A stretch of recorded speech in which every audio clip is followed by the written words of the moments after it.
Hello বন্ধুরা, আজকে 25শে পৌষ মা আর আমি এসেছি বাবা মনোহর দাসের মন্দিরে।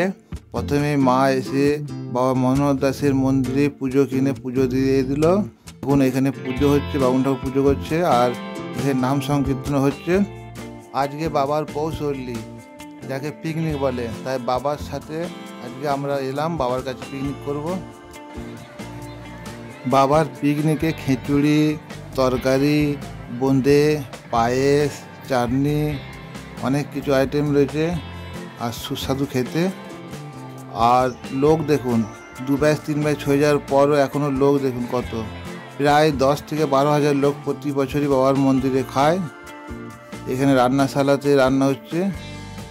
এখানে যারা রান্নাশালায় কাজ করছে তারা কিন্তু অনেক নিয়মে থাকে, না নিয়মে থাকলে কিন্তু এখানে কাজ করার অধিকার নাই।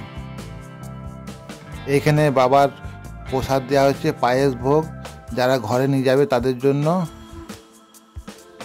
যারা বাবা মনোহরের ভক্ত তারা অবশ্যই একটা লাইক করে জানিয়ে দেবেন। আর যারা খিচুড়ি খেতে এসেছেন অবশ্যই কমেন্টে জানাবেন। ভিডিওটা শেষ পর্যন্ত দেখুন, ভালো লাগলে সাবস্ক্রাইব করবেন।